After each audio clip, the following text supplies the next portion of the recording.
Hello, my name is Slava. I am CEO of PureFi. PureFi is a one-stop compliance protocol for DeFi ecosystem. I'm happy to be here with Marina, CEO of Crystal blockchain. Crystal is our old friend. We have been working with Crystal blockchain for more than 3 years within AML bot project. And within PureFi protocol, we are going to use Crystal services for ML and blockchain analytics. Essentially, Crystal blockchain acts as an issuer in terms of SSI triangle. Marina, yes, the stage is yours. Thank you so much. Thank you for inviting me here today. My name is Marina Kaustova. Yeah, I'm Chief Executive Officer of Crystal Blockchain, and we basically help companies to be fully compliant with the regulatory requirements and staying safe while dealing with digital assets. So our service is providing you actionable insights about the level of the risk which may be associated with the digital assets. So you may seamlessly set up your ML procedures that are related to the cryptocurrencies. And we are part of the Fury Group who are present on this market since 2011. And for the last 10 years, we have been monitoring blockchains and analyzing new trends. And of course, now we are very curious about DeFi, watching it very, very closely, analyzing what's happening there, and basically understanding how our service could be useful to these new innovations. Thanks, Marina. Thanks for your introduction. And we have a few questions from our side, I mean, the PureFi team, and we have questions from our community. So we have a few sections of questions. Most of them are addressing to Crystal blockchain. So let's start from the first question from the Twitter section. Interesting, what do you think about compliance on DeFi market and DEXs especially? Would it change the main concept of decentralized finances? Mm-hmm. Well, thank you for the question. That is a very complicated area right now, which bothers not only the DeFi creators, and people who develop new projects in this space. This is also an area of the uncertainty for the regulators as well at this point. So the level of the innovation that we have seen so far in DeFi is, of course, it is phenomenal. But there are still many more players that basically can't enter this space because of the lack of the compliance. And I'm talking now mostly about the institutional players, mostly about trading funds. They feel, a little bit out of this party simply because trading on the using the instruments that do not have certain level of compliance does not fall under that mandate. So the challenge for this industry would be to give these participants what they need without actually removing the benefits of the innovation, which DeFi clearly brings to the financial industry in general. And I'd say it's more of a challenge to compliance and RegTech industry than to DeFi itself. Clearly, blockchain, as a technology, is able to develop and is developing at this moment a solution to that. So do you think the regulation will change the whole surface of decentralized finances? I don't think it's going to change the structure, of the DeFi in general, industry in general. It definitely will have its say, but the existence of DeFi basically puts under question some stepping stones on which the current financial regulation exists. And this is the conundrum that needs to be changed. Clearly, just banning DeFi is not an option, of course. So the question should be solved somehow, and this is something that regulators are working on at this moment. FATF is basically going to release new guidance specifically on that matter. They initially wanted to issue this information this summer, but then postponed it until October. And again, clearly the most important area of the discussions is around DeFi. After that, the local regulators will be applying and adapting these guidance to the local regulatory frameworks, and that also would take some more time for discussions, for better understanding, for educating. And I guess that's our mission now, and yours as a PureFi team, to actually explain how this conundrum can be solved, to develop and design solutions which could somehow equalize the requirements of the regulation and in general, just holistic ones, and the benefits that DeFi brings to the financial space. Oh, thanks. And what do you think? In 2021, amount of suspicious transactions increased on DeFi market or not? Well, depending on what you call, what kind of suspicious transaction are you looking at? So I'd say that DeFi hacks have become the most popular way to steal crypto during 2020 and during 2021. It's still one of the most, loud news that you hear from the media. Over $500 million have been stolen from such protocols up to this moment. We have been doing the report on that. You may find it on our website in the report section. And the numbers are crazy, of course. That is due to the fact that technology is still new, of course, and it still has a lot of vulnerabilities. So also, that is connected somehow to the compliance issue, because of course it is also important to observe the project not only from the standpoint of the compliance and RegTech, but also from the from its sustainability from the technical side. Is have the security questions have been intended and addressed correctly. So in general, we also been doing these calculations, observing all security breaches that were happening in relation to the blockchain entities, contracts, and so on and so on. So far to this moment, about 3 billion have been stolen through security breaches. So DeFi taking $500 million is growing, its share quite fast. So. I think, according to our report, about 40 DeFi protocols have been exploited and lost their funds, and those are the ones that we publicly are aware of. And looking to the future, kind of using a crystal ball here, I think that the number of the DeFi hacks, DeFi exploits will continue to expand. But along with that, we see that the DeFi industry builds better security systems, and of course hackers, they continue to doing their best to break those systems. So it's a usual race happening there. It will take some time for this particular industry to mature, but we're definitely going to see that in the future. Do you think DEXs are more useful for laundering stolen money or hacked money in comparison with centralized exchanges? Useful is the wrong word here.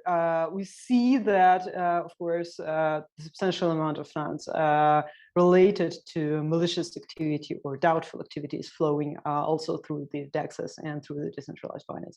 That is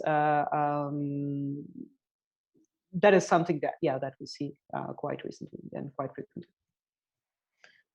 And moving to money laundering analytics, is there any difference between money laundering checking DeFi wallets or DeFi smart contracts and centralized wallets, centralized services?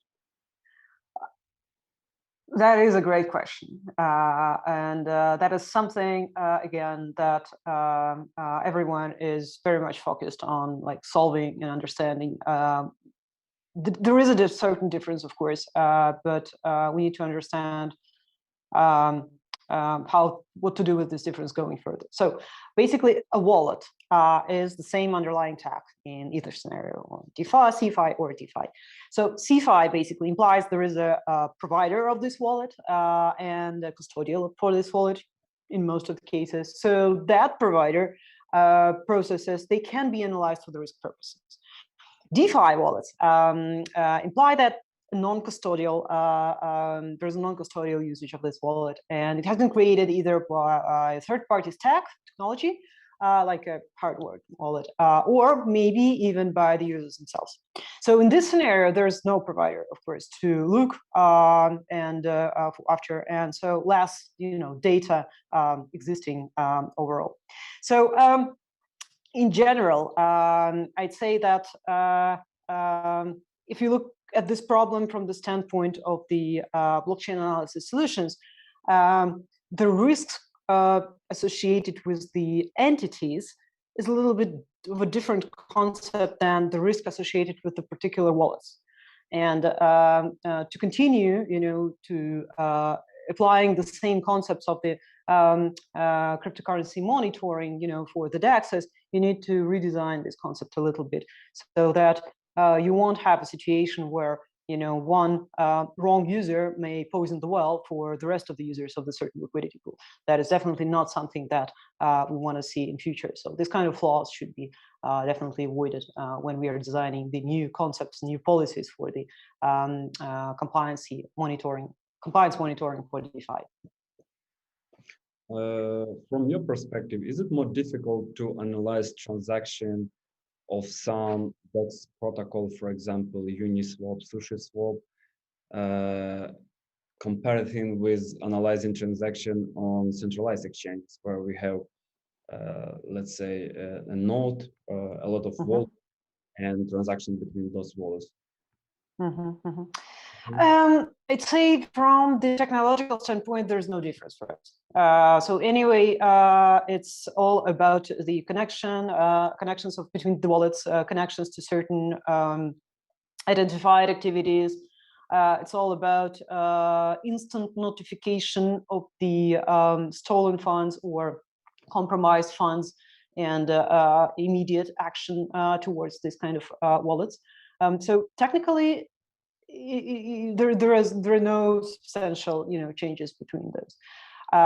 But again, from the standpoint of the centralized financial institutions, it is very important to not only to look at the particular wallet and its connections and its activity, but to observe the activity of the entity where this wallet has been operating before. So considering the environment, where this wallet has been operating.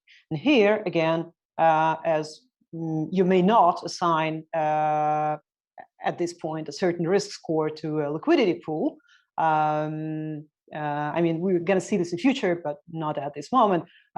There is certain, I'd say, uncertainty among centralized financial institutions about how to observe transactions coming from the DeFi space in general, what to do with them. So since there isn't any guidance from the regulators about the riskiness or the risk level associated with the DeFi in general, every transaction is being analyzed on its own or coming from the DeFi space. And the DeFi space may be considered relatively risky, simply again because there is no ML KYC policies by default. So no help from the regulation side. Well, it's not about the help in general, being helpful is not their task. It's not what they're after. But they're clearly working on that, and I'd say for the industry to have at least any guidance would bring a lot of clarity to the next steps. For now, it's very similar to what I've seen on this market about 5 years ago or 6 years ago, where exchanges, the most conscious exchanges, they started using blockchain analysis, and they started looking very closely to what kind of funds are they accepting, what kinds of funds are they allowed to withdraw, even when the regulators weren't actually looking closely at the cryptocurrencies. There weren't regulatory frameworks existing. It was just literally wild west before the ICOs hit and everything has happened.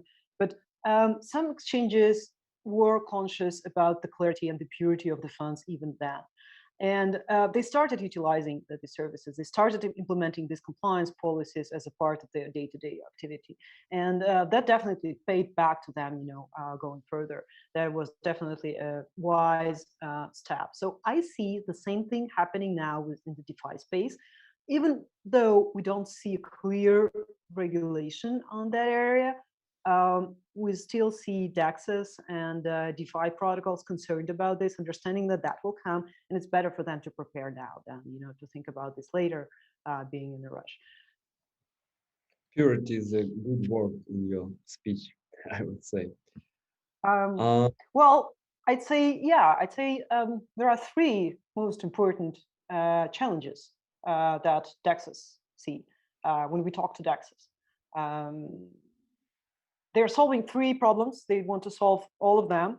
And it seems that it's possible to solve only two of them at once. So first one is the regulatory compliance. Second is the purity of the funds. And the third is the decentralization aspect. So how would you keep, stay decentralized while being compliant and basically being serving this purpose of actually protecting the space from an absolutely malicious assets or assets connected to something really. I think solving all these three questions at the same time, this actually is what DEXs and DeFis are looking for. Okay, let's move to the next question from our Twitter section. Is Crystal more B2B or B2C project? And please explain why. That's an interesting question, because Crystal itself is the combination of two things. So first of all, Crystal is the data about what's happening on the blockchain. And Crystal is the selection of the certain algorithms that process this data and then provide you information about what you wanted to know. The combination of these two aspects of information actually can be useful for B2B companies or for B2C customers as well. So it happens now that mostly those are larger companies, of course, financial institutions who are utilizing this kind of data for their compliance purposes. But this data may be used for other purposes as well. And I see more and more retail customers, just the average cryptocurrency holders who want to know what kind of assets are they about to accept, or where are they actually sending their funds to. It's not only because, of course, they have a right to know. That's for sure. That is 100% true. But also, we see more and more implications coming from certain actions from the CeFi entities, against the customers who accidentally or not accidentally are utilizing tainted assets that were in connection with some malicious activity before. So we see more and more of these stories. Some assets of your friend were blocked on Binance without any reason, or on some other exchange. And it takes a lot of time to understand actually what's going on, to talk to support and so on. People want to know, and then to be protected, of course. So I'd see Crystal should be perceived as a platform, as a selection of data, and the way you are utilizing this data is upon you. Of course, directly, we were previously working mostly with the B2B customers, but through our partners, we were working with a broad selection of the B2C customers as well. Okay, thanks. And the next question is very similar in some way. Will Crystal provide services on DEXs or for users on PureFi platform? So I need to clarify a bit. Our protocol, PureFi, will use Crystal blockchain as an analytic provider. And essentially, we call them, such an analytics provider, we call them issuers. In terms of SSI triangle. So in our case, again, we provide services for both parts, for users and for DEXs. And you, Marina, also answered this question, or you have to add something? Yeah. Well, again, echoing back to what I said, answering the previous question, we are providing data matched with certain algorithms, and PureFi may be using this data for providing this information, for various reasons. So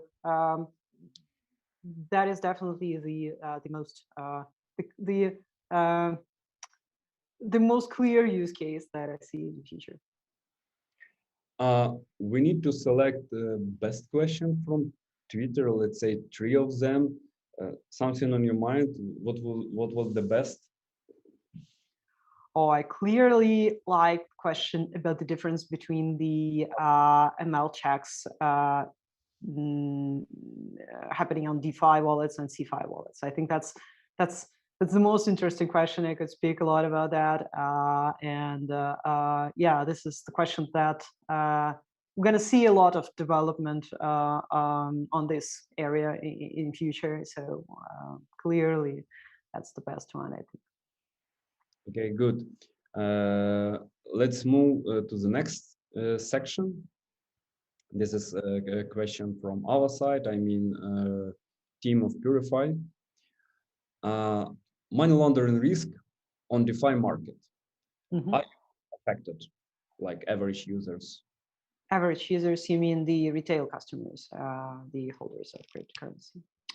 Okay, so well, if there are no checks, ML checks done by the protocol, and no checks on the customers, the problem doesn't go away.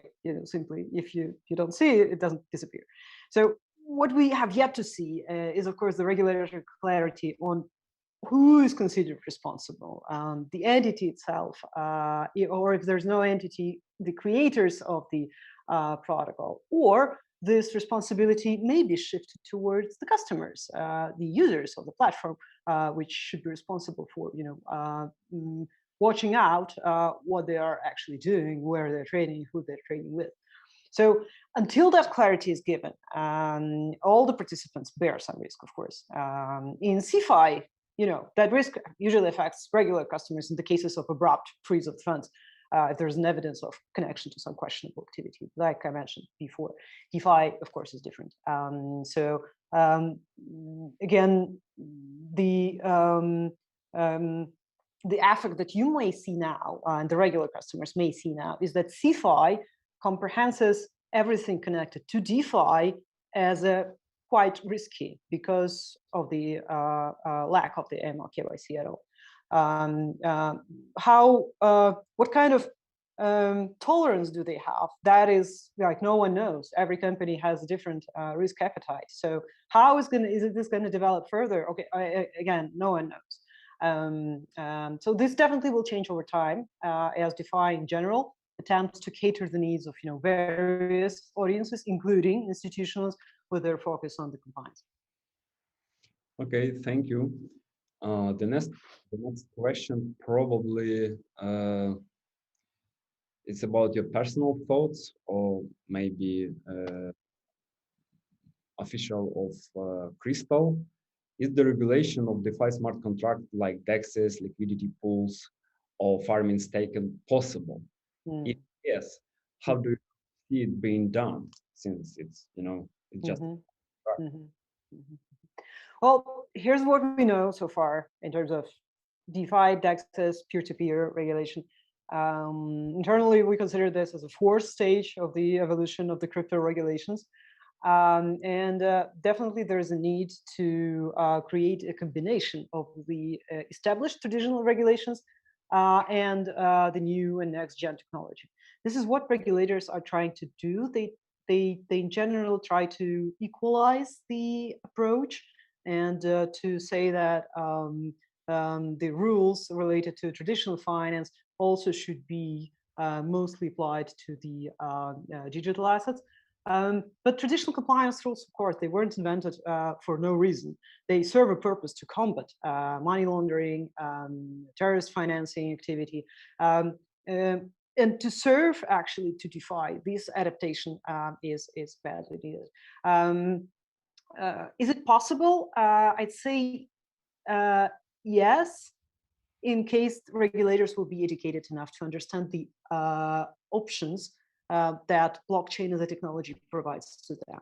So this is absolutely possible from the technological standpoint. And again, the responsibility itself may be on the liquidity pools from the structural side, from the or it may be shifted to the liquidity pools users, or there might be much more complicated scenarios, of course. We may invent, I mean, I believe that the community may invent amazing ways to actually do this. But again, to do it right, regulators need to be educated. And we understand that it might require some more time, maybe much, much longer than, October that was announced for the FATF guidance.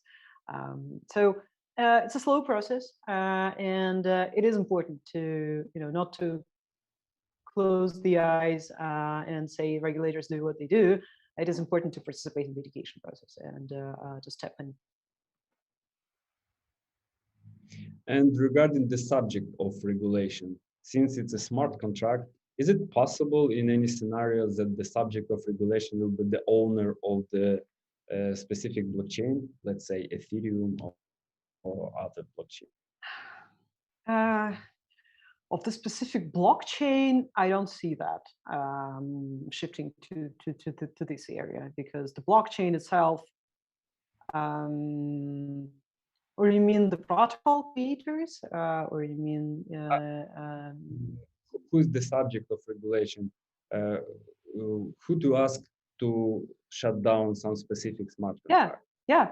That is the main question. Yeah. Like who's responsible for that? Like how can you take the old concepts of and old taxonomy of virtual asset service providers or banks and apply it to the DeFi? It's not possible. It's just it's obsolete, even though it was invented not far ago.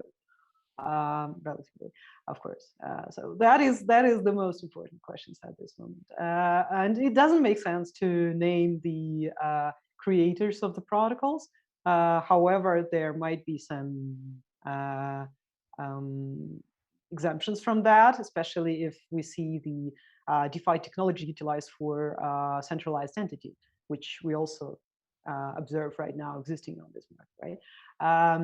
So yeah, I can't say. Yeah, this is something that everyone is thinking about, and this is the most important question. Yeah, thank you. And moving forward with this question, I know you communicate a lot with DEXs. Do they have any concerns regarding the upcoming regulation? If yes, what are the main concerns? Yeah, I mentioned this a bit earlier. Basically, all the concerns in general, they revolve around three main questions. So first, how to be aligned with the regulatory requirements, not go to jail, not now, not like 5 years later. Second is the clarity, purity of assets, how to generally protect themselves from participating in something malicious, how to perform as a good actor, not to be a bad actor accidentally. And the third is decentralization, and it's extremely important question now, how to stay truly decentralized while performing all these checks, some of which may involve personal data. We don't know, again, where the regulations would come to, but definitely there is very high possibility that personal data may be important if we speak about the compliant liquidity pools moving further. So this information actually, where should it be if the entity that we're talking about, the DeFi entity, wants to stay truly decentralized? So again, it seems that you can solve two or one of these questions, but not all three at the same time. So those concerns are very, very important. As yeah, that's I haven't seen anything, beyond that circle of questions up to this moment. And we've had a lot of conversations with DAXs and DeFi protocols up to this moment. Okay. A live question from YouTube. And the first question, again, to Crystal Blockchain. Does Crystal Blockchain act like audit companies? And supporting that, will you publish your result as an investigative tool? Mm-hmm. Uh, so yeah, we do exactly that. We operate as an auditor. We collect the data, so the data that we analyze is being mined and processed within Crystal, and then we apply certain algorithms to this data, so they reveal what our customers wanted to find out. So if the company, if our customer wants to understand what kind of assets are they accepting from their users, and what kind of is the withdrawal happening, like to what kind of activity, that is something that we can provide in a real time. Therefore, we are operating as a real-time auditor of this kind of activity. So the results of these checks, they are being visible, of course, to the operators of the entities of these exchanges or banks or other virtual asset service providers. But also, since there's a huge amount of data, we have more than 1,500 cryptocurrencies covered in our service. We collect data and monitor it on a regular basis. A lot of our reports are available to anyone. So we run constant checks on how the industry looks like, how the entities are interacting with each other, how the funds are flowing, digital assets are flowing from country to country. And you may find all of them on our website. They're available to everyone. If you subscribe to our Twitter, you're definitely going to see something new every week. Okay, and the next question is very similar, I would say. Will Crystal Blockchain publish any report about block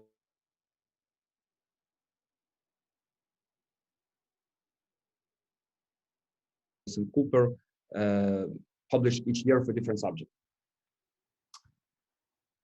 So we do provide reports about blockchain industry in general, quite regular ones, and we have regular reports happening every quarter, again, about the geographical location of the digital assets, or about the compliance state in different territories. That is something that you may see quite regularly. But also, we are providing some new reports on some hot topics from time to time. Please, again, you'll see all of them on our Twitter if you search for it. So reports are, a side effect of what we do. So when you are looking at such huge amount of data, you end up with some interesting information about what's happening here and there. And we specifically are interested in understanding how the digital asset universe is being distributed between various entities, and how this distribution and balance changes over time. And this data, of course, it may be very useful for traders or some funds,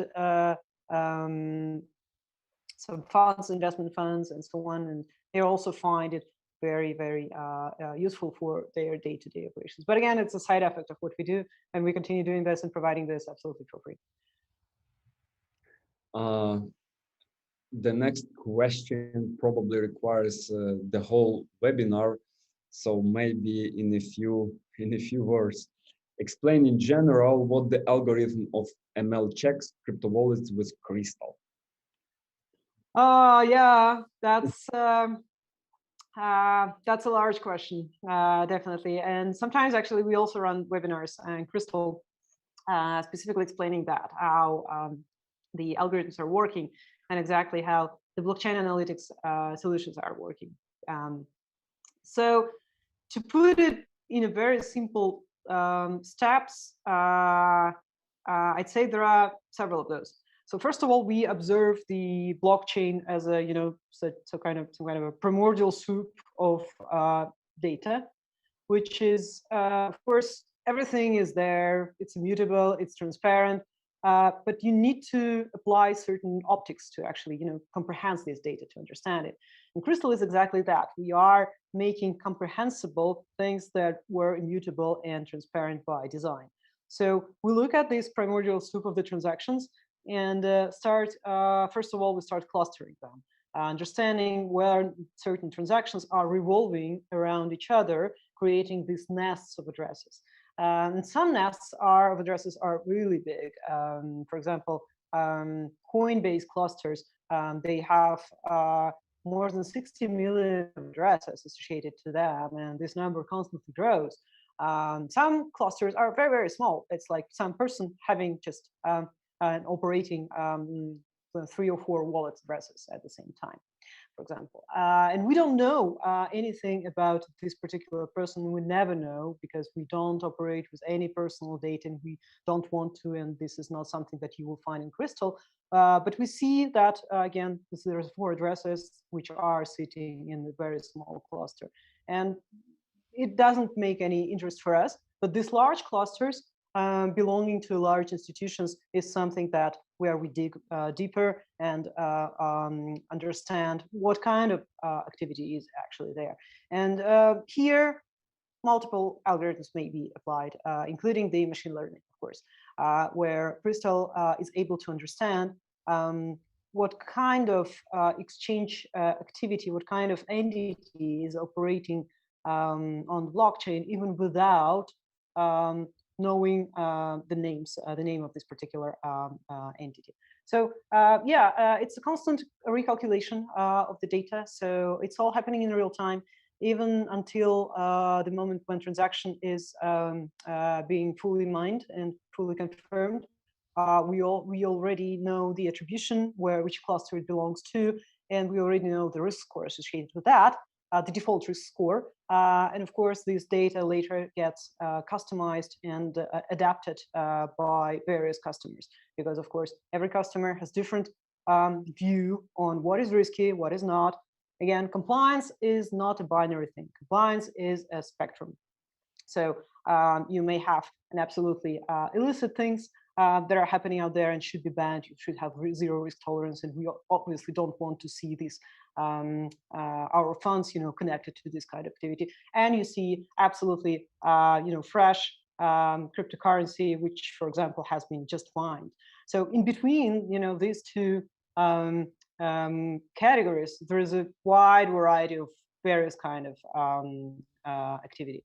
And our goal, of course, Crystal, to actually understand this activity, but then it is customer who actually makes the decision of what is acceptable to them, what is not, depending on their risk appetite, their risk tolerance. Okay. So yeah, I hope I described this in a very simple way. But if you want to know more, again, definitely more webinars may come your way later. I see another question related to the same answer you already provided, like, for example, how volatile crypto assets become high risk. Is there any chance to know that? What do you consider as a licit transaction and why? I believe you already answered this question. Yeah, this is a very important thing, is that it's not us who name transactions good or bad. It is a customer side. So our goal is just to understand what this transaction, where it is coming from. Is it coming from DeFi? Is it coming from gambling? Is it coming from stolen funds?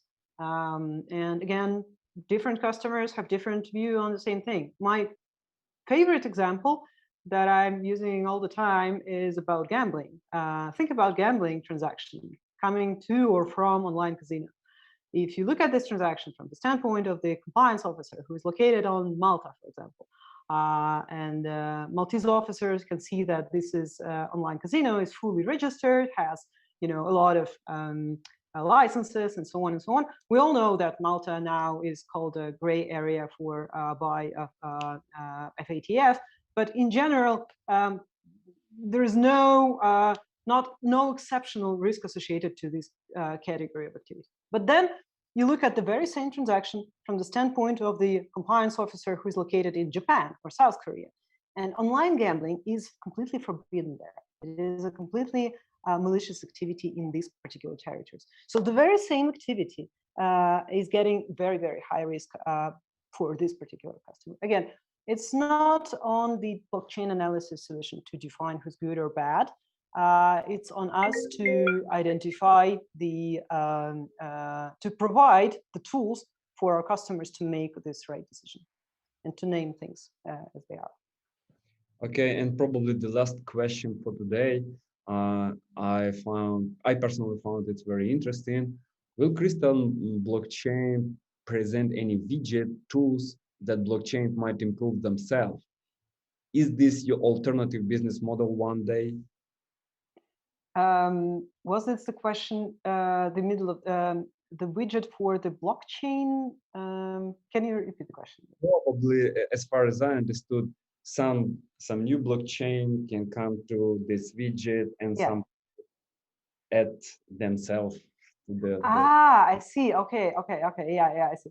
So adding a blockchain is quite a complicated thing. So not to mention we have to run a separate node for each blockchain that we support to map it correctly, to analyze it correctly. So that actually takes some time. So for now, I don't see this as a potential next step that you might see in the nearest future. However, if we speak about the tokens that were created on the base of some other blockchain, speaking of ERC20 tokens, this is something that is relatively easy for us to add. And basically, in the upcoming week, you're going to see 1,000 more tokens, ERC20 tokens supported by Crystal. We are adding them in thousands.